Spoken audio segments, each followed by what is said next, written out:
सोनामुखी, हरड़, मुलेठी जैसी अनेक जड़ी बूटियां और हजारों वर्षों का प्राचीन आयुर्वेदिक ज्ञान इस एक बोतल में समाया हुआ है। कायम टैबलेट, आपकी खुशियों का साथी।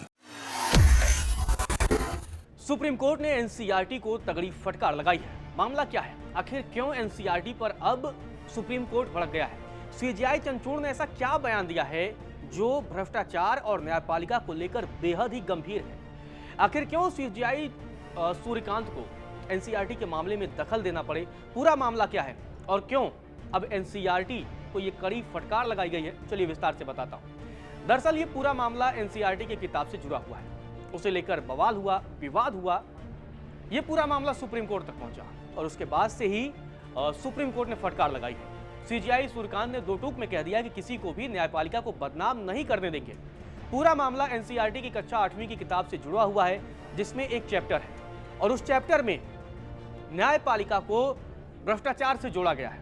चैप्टर में न्यायपालिका में भ्रष्टाचार इसी नाम का एक अध्याय है और इसी अध्याय को लेकर अब सुप्रीम कोर्ट ने एनसीईआरटी को कड़ी फटकार लगाई है। सीजेआई सूर्यकांत ने लताड़ लगाई है और सुप्रीम कोर्ट ने, आपको बता दें कि बुधवार को एनसीईआरटी की कक्षा 8वीं की किताब में न्यायपालिका में भ्रष्टाचार वाले चैप्टर पर गहरी चिंता जताई है। इसके बाद सीजेआई सूर्यकांत ने स्वतः मामले का संज्ञान लिया और कह दिया कि किसी को भी न्यायपालिका के साथ खिलवाड़ नहीं करने देंगे। सीजेआई सूर्यकांत ने कहा कि कृपया कुछ दिन इंतजार कीजिए।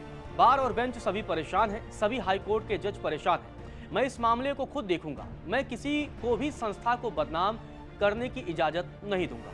कानून अपना काम करेगा। संस्था का मुखिया होने के नाते मैंने अपनी ड्यूटी निभाई है। संस्था का मुखिया होने के नाते मैंने अपनी ड्यूटी निभाई है और मैंने इस पर ध्यान दिया है। यह एक सोचा समझा कदम लगता है। मैं ज्यादा कुछ नहीं कहूंगा। सीजेआई सूर्यकांत की टिप्पणी बहुत अहम हो जाती है। उन्होंने सीधे तौर पर यह सवाल उठा दिया है कि एनसीईआरटी की किताब में जो कुछ भी है वह एक सोचा समझा कदम लगता है। अब बड़ा सवाल यह भी है कि आखिर मामला सुप्रीम कोर्ट के संज्ञान में आया कैसे? किसने उठाया? सुप्रीम कोर्ट में पूरा मामला पहुंचा कैसे? इस पर बात करते हैं। दरअसल ये पूरा मामला मंगलवार को सुप्रीम कोर्ट में पहुंचा है। मंगलवार को सीनियर एडवोकेट कपिल सिब्बल ने सुप्रीम कोर्ट को बताया कि एनसीईआरटी क्लास 8 के छात्रों को जुडिशियल भ्रष्टाचार के बारे में पढ़ा रहा है। कपिल सिब्बल ने इस बात पर चिंता जताई। कपिल सिब्बल ने सुप्रीम कोर्ट के सामने बताया कि जिस तरीके की ये पढ़ाई की जा रही है उससे लोगों का जुडिशरी पर भरोसा उठ जाएगा।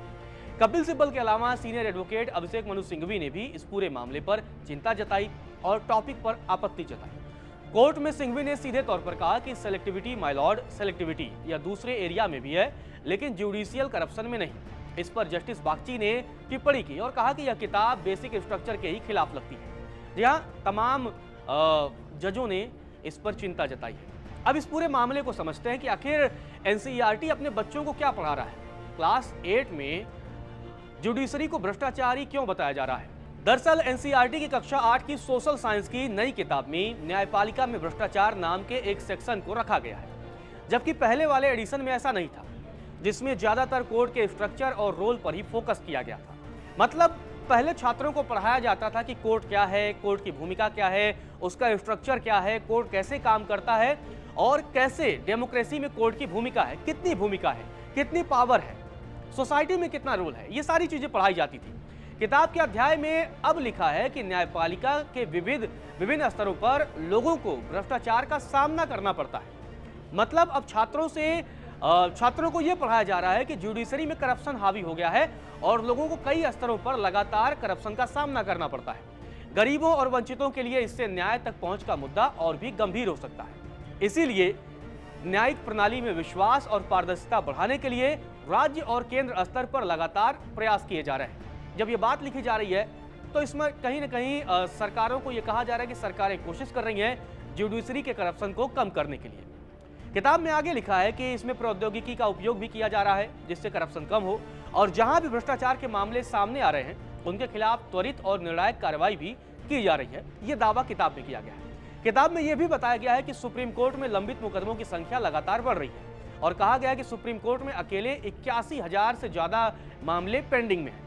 हाई कोर्ट और लोअर कोर्ट के मामलों को और गंभीर जताया गया है और कहा गया है किताब में कि हाई कोर्ट और जिला कोर्टों समेत अन्य कोर्टों में 4 करोड़ 70 लाख से ज्यादा मामले पेंडिंग हैं। कुल मिलाकर न्यायपालिका को किस तरीके से न्यायपालिका भ्रष्टाचार में लिप्त है, ये कक्षा 8 के छात्रों को पढ़ाया जा रहा है। इसी पूरे मामले पर, इसी किताब के चैप्टर को लेकर अब सुप्रीम कोर्ट और सीजीआई सूर्यकांत ने आपत्ति जताई है और कहा है कि वो इस पूरे मामले को खुद देखेंगे और आने वाले समय में उचित कार्रवाई करेंगे।